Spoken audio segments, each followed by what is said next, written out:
ওমা, তো অনেক বেড়ে গেছে বৃষ্টি। এই যে দেখছেন খুপড়ির মতো এই যে টমটম দাঁড়ায় আছে রাতের বেলা, পিছনে না আছে কোনো লাইট, না আছে কিছু। ওকে ইন্ডিকেট কিভাবে করা যাবে? এমনিতেই পুরো রাস্তায় কোনো আলো নাই। হ্যালো ডিয়ার, আসসালামু আলাইকুম, this is Mohammad Arif Suleman, welcome to my channel mass rider.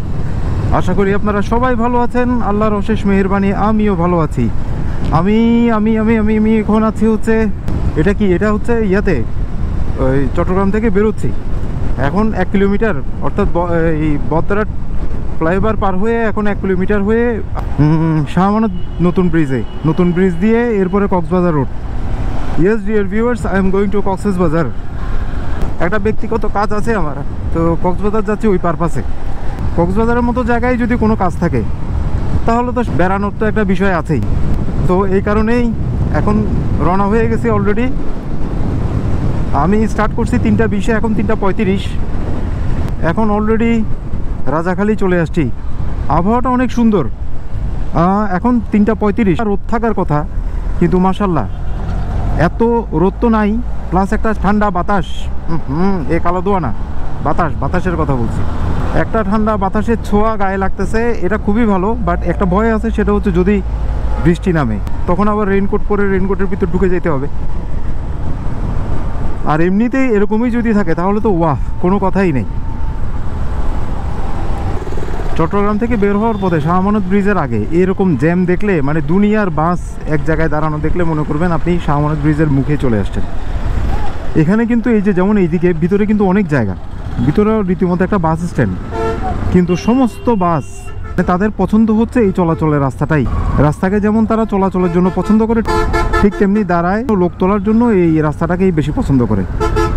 এমন একটা ভাব যেন যাত্রীরা তাদেরকে কন্ডিশন দিছে যে রাস্তায় দাঁড়াইলে উঠবো, না হলে উঠবো না। এনিওয়ে, প্রশাসন চাইলে অনেক কিছুই পারে, আমরা আর কি, আমরা তো ভুক্তভোগী। এটা কিন্তু রাস্তার মাঝখান, ওইদিকে খালি এদিকেও খালি। এই যে উনি এখানে সাহেবজাদা, কি বাতাস, কি সুন্দর একটা বাতাস।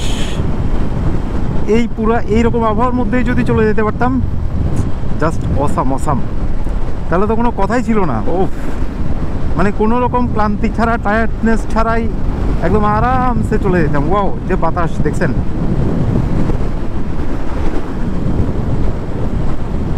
চালাচ্ছি বুঝতে পারতেছি, একদম বাতাসের বিপরীত দিকে যাচ্ছি। বাতাসের কিন্তু অনেক ধাক্কা, এই যে আমার হাত বাঁক হয়ে যাচ্ছে। এই ব্রিজের চিপা দিক দিয়ে গিয়ে এদিক দিয়ে উঠে যেতে হবে। এদিক দিয়ে উঠে গেলে বাইকের জন্য টোল ফ্রি।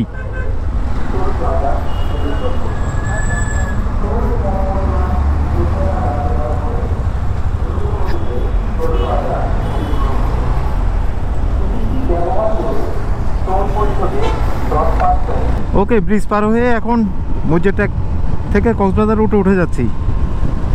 এই যে এই রাস্তাটা, অর্থাৎ এই ব্রিজ পার হওয়ার পরে এই মসজিদটাকের এই রাস্তাটা, এটা দেখেন, রাস্তাটা কিন্তু দেখতে অনেক ভালো, একদম প্লেন রাস্তা।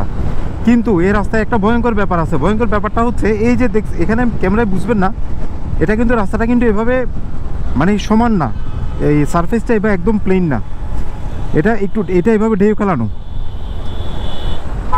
মানে এটা কীভাবে হয়েছে আমি বলি, মানে মনে হবে কিসের মতো, মানে গরমে তাপে গোলে রাস্তা বাঁকা হয়ে গেছে এরকম। মানে এই রাস্তার পিচটা এইভাবে ঢেউ খেলানো।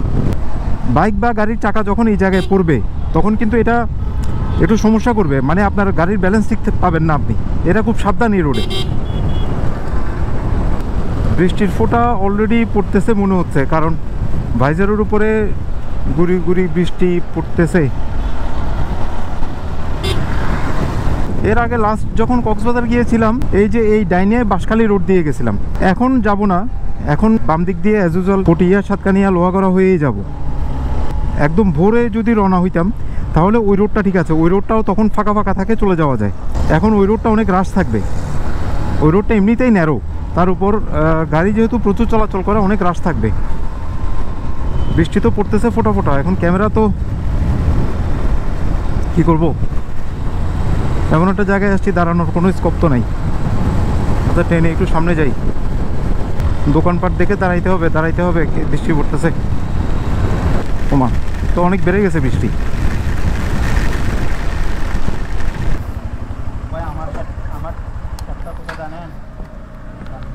এখানে দাঁড়াইছি, ব্যাগটা যদিও আমি বাসা থেকেই এই ওয়াটারপ্রুফ এই কাভারটা দিয়ে আসছিলাম। এখানে এখন একটু দাঁড়াইছি, কি বৃষ্টি পড়বে, রেইনকোট পরবো নাকি বুঝতে পারতেছি না। আচ্ছা একটু দাঁড়াই, অবস্থা বুঝি আগে। অলরেডি এখন হচ্ছে চকরিয়া বাজার পার হয়ে গেছি, ফাঁসিয়াখালী এই জায়গায় আছি। এখানে কিছুক্ষণ দাঁড়াইলাম, দাঁড়ানোর পরে এখন স্টার্ট করতেছি। সেই যে ক্যামেরা যেখান থেকে অফ করছি এই দূর পর্যন্ত পুরো বৃষ্টি, টানা বৃষ্টি। এরপরে রেইনকোট পরে ক্যামেরা ঢুকাই, এরপরে চালাইছি বৃষ্টির মধ্যে। তো ফাঁসিয়াখালী এসে একবারে দাঁড়াইছি। অলরেডি 105 কিলোমিটার চলে আসছি, আর বেশিক্ষণ নাই। এখন অবশ্য রাস্তাও ফ্রি আছে, এখন আস্তে আস্তে যাওয়া যাবে। এদিক দিয়ে দেখতেছি বৃষ্টি নাই, সেজন্য ক্যামেরাটা আবার মাউন্ট করলাম। একটা মেসেজ আপনাদেরকে দূরে দিয়ে রাখি, চট্টগ্রাম থেকে কক্সবাজারের যে রাস্তাটা, এখানে যদি বৃষ্টি হয় তাহলে সেটা অন্য জায়গা থেকে, আমি যদি ঢাকা চট্টগ্রামের রোডের এক্সাম্পল দিই, তাহলে ওই জায়গা থেকে একটু আলাদা। কারণ কক্সবাজারের এই রাস্তায় বৃষ্টি পড়লে এটা একদম তেলতেলে হয়ে যায়, তেলতেলে চকচকে হয়ে যায়। তো এটা ভালো না, এটা চাকা স্কিড করে, প্রচণ্ড স্কিড করে ব্রেক ধরলে। এর কারণ হচ্ছে এখানে তো লবণের গাড়ি চলে প্রচুর, তো লবণের গাড়ি চললে রাস্তা এমনিতেই লবণের পানির কারণে নষ্ট হয়। তখন যদি বৃষ্টি পড়ে তাহলে একদম এটা এত বেশি পিছলা হয়, এটা আসলে বলার বাইরে। তখন খুব সাবধানে চালাইতে হয়, এবং ইমার্জেন্সি হার্ড ব্রেক করা যায় না, চাকা স্কিড করে গাড়ি থামবেই না, একদম মানে চচ্চড়া খেয়ে চলে যাবে। বৃষ্টি যখন পড়বে এই রোডে বাইক চালান আর গাড়ি চালান খুব সাবধানে চালাইতে হয়, গতি তোলা যায় না এক। আর 2 নম্বরের বিষয় হচ্ছে মাথায় রাখতে হবে আগে থেকে ব্রেক করতে হবে, কারণ তখন ইমার্জেন্সি ব্রেক করলেই আপনি বিপদে পড়বেন।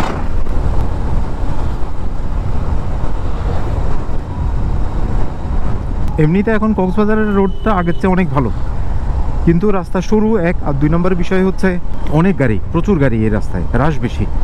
কিছু কিছু জায়গা আছে ওভারটেকিংয়ে একটু প্রবলেম হয়, প্রবলেম বলতে একটু টাইম লাগে বেশি। এখন যেদিকে আছি ফাঁসিয়াখালীর পরে, এইদিকে অবশ্য রাস্তাগুলো অনেক সুন্দর, দুই পাশে একদম ঘন বন, কিছু কিছু জায়গায় পাহাড়ও আছে, আর মাঝখান দিয়ে রাস্তা, এটা খুব সুন্দর।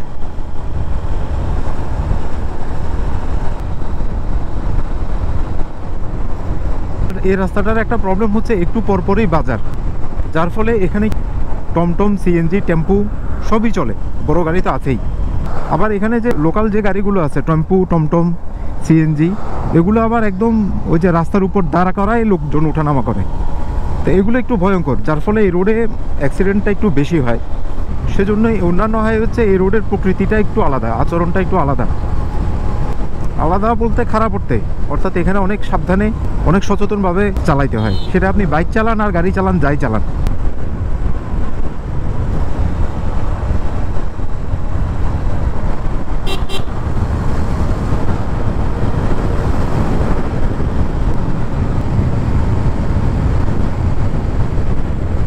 রাত এখনো হয় নাই, কিন্তু গাড়িগুলো ওভারটেক যে করে, ওভারটেক করার সময় কিন্তু অপোজিট থেকে আর গাড়িটা যাওয়ার জায়গা থাকে না। এটা এই কক্সবাজার রোডে খুব কমন একটা বিষয়। এই দেখেন এই বাসটা কোথায় চলতেছে আর আমি কোথায়। আমরা যারা কন্টিনিউ রাইড টাইড করি মাঝে মাঝে, তাদের বিচার অনুযায়ী এই চট্টগ্রাম কক্সবাজার রোডটা অন্য রোডের চেয়ে একটু ঝুঁকিপূর্ণ, একটু বিপজ্জনক। এই দেখছেন এই টেম্পোগুলো এই রাস্তার উপরেই দাঁড়ায় যায়। কক্সবাজার রোডের আরেকটা দুঃখজনক বিষয় হচ্ছে এখানে যে বাজারগুলো পড়ে, আর বিশেষ করে বড় বাজার, যেমন শুরু থেকেই সেই পটিয়া, চন্দনাইশ, দোহাজারি, সাতকানিয়া, কেরানীহাট, পদুয়া, আমিরাবাদ, মোটামুটি সবগুলো বাজারেই আপনি জ্যাম পাবেন। আর এর একমাত্র কারণ হচ্ছে এই রাস্তার উপর দাঁড়ায় যাত্রী ওঠানামা করা, এই একটা কারণ, আর কিচ্ছু না। প্রত্যেকটা বড় বাজারগুলোতে আপনার সাইডে জায়গা আছে, চাইলেই কিন্তু একটা সেট আপ করা যায় যে গাড়িগুলো এই জায়গায় সাইড করবে, সাইড করে এখানে যাত্রী ওঠানামা করবে, মেন রোডটা ফ্রি থাকবে।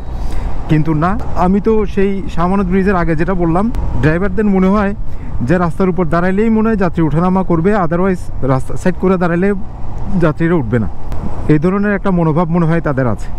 এটা খুব খারাপ একটা ব্যাপার, কারণ কক্সবাজার তো হচ্ছে বাংলাদেশের সবচেয়ে জনপ্রিয় পর্যটন এলাকা, এবং এখানে যে কোনো অকেশনে কিন্তু প্রচুর লোকজন আসে, এবং দেশের বাইরে থেকেও অনেক পর্যটক আমাদের এই কক্সবাজারে আসে। তো কক্সবাজারের রোডটা কিন্তু এই একটাই। এখন তো ট্রেন চালু হয়েছে, তো এর আগে তো ছিল শুধু বিমান আর এই রোড। তো বিমান তো বিমানই, ট্রেন চালু হওয়ার পরে খুব অল্প সময়ের মধ্যেই ট্রেন কিন্তু জনপ্রিয় হয়ে গেছে। ট্রেন তো এমনিতেই জনপ্রিয়, আর কক্সবাজার রোডে বেশি জনপ্রিয় হওয়ার কারণ হচ্ছে এই রাস্তার অব্যবস্থাপনা।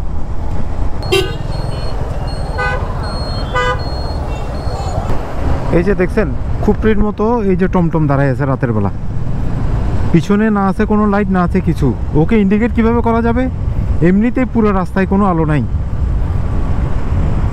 এই রোডে রাতের বেলা আপনি ওভার শিওর না হয়ে ওভারটেকে যাবেন না, এক কথায়। কারণ এটা ভয়ঙ্কর হয়ে গেছে। বিশেষ করে আগে তো এই টমটমের ঝামেলাটা ছিল না। এই যে এবার দেখতেছি টমটমের ঝামেলাটা, এই যে দেখেন এখানে কিন্তু দুইটা টমটম, লাইটওয়ালা টমটমটা আগে পার হয়ে গেছে, পিছনে কিন্তু একটা এই যে লাইট ছাড়া টমটম আছে। এই কি কেমনে আইডেন্টিফাই করবে? কি সাহস! আবার দাঁড়ায়ও রাস্তার উপরে। কক্সবাজার শহরে অলমোস্ট ঢুকে যাব এখনই। এখন হচ্ছে লিংক রোডের আগে। তো লিংক রোডের আগে এই জায়গা থেকে আবার রাস্তাটা এখন খুব সুন্দর, একদম 4 লাইনের রাস্তা। চট্টগ্রাম কক্সবাজার রোডটা এখন 4 লাইন হওয়াটা সময়ের দাবি হয়ে গেছে। 4 লাইন না, এটা 4 লাইন হয়ে 4 লাইনের কাজ শুরু হয়ে শেষ হইতে হইতে 6 লাইন জরুরি হয়ে যাবে। তার চেয়ে বরং একসাথে 6 লাইনের কাজ ধরাটাই বুদ্ধিমানের কাজ। রাস্তার যে অবস্থা ভয়ানক, এক। আর 2 নম্বর বিষয় হচ্ছে এই যে এই রিক্সা, সিএনজি, টমটম, টেম্পু এগুলোকে কন্ট্রোল করাটা এখন অতিরিক্ত জরুরি। কারণ এগুলোর কারণে অনেক দুর্ঘটনা করতেছে। এদের আচার আচরণ দেখে মনে হয় যে এরা একদম নিয়ন্ত্রণহীন। এরা জানে যে এদের উপর কোনো নিয়ন্ত্রণ নাই, এদেরকে কেউ কিছু বলার নাই। এভাবেই এরা চলাফেরা করে রাস্তায়। এগুলোকে একটা শৃঙ্খলার মধ্যে আনাটা খুব জরুরি হয়ে গেছে।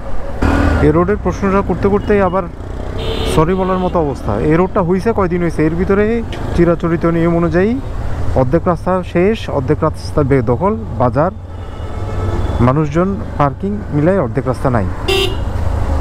মনে হচ্ছে রাস্তাটা করাই হয়েছে এই যে পার্কিংয়ের জন্য আর বাজার বসানোর জন্য। বাস স্টেশন চলে আসছে অলরেডি। বাস স্টেশনের পরে এই জায়গাটা আবার মোটামুটি ফ্রি আছে, কিন্তু এই রাস্তার মাঝখানে যে কাঁটাগুলো দিছে, এই কাঁটাগুলো প্রয়োজনের তুলনায় বেশি এবং অনেক বড় বড়, যার ফলে এই কাঁটাগুলো দিয়ে সিএনজি, টমটম যে কোনো গাড়ি একদম খুব দ্রুত পার হচ্ছে। এটা একটা পরিকল্পনা মাফিক হওয়া উচিত। আমি চলে আসছি অলরেডি। এখন কোথায়? এটা কলাতলি ডলফিন মোড়।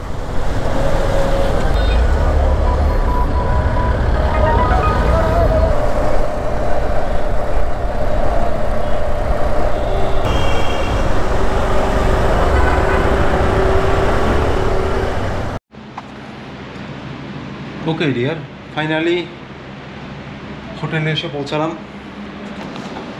এখনও বৃষ্টি পড়তেছে,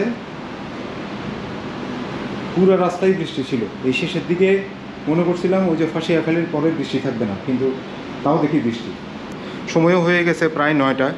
আজকে আমার আসতে 4.5 ঘন্টা লাগছে বিকজ অফ বৃষ্টি। আর যে রাস্তার কথা তো আপনাদেরকে বললামই। এখন মনে হচ্ছে ক্যামেরা নিয়ে বেরোতে পারবো না। ওকে, দেখা যাক কী হয়।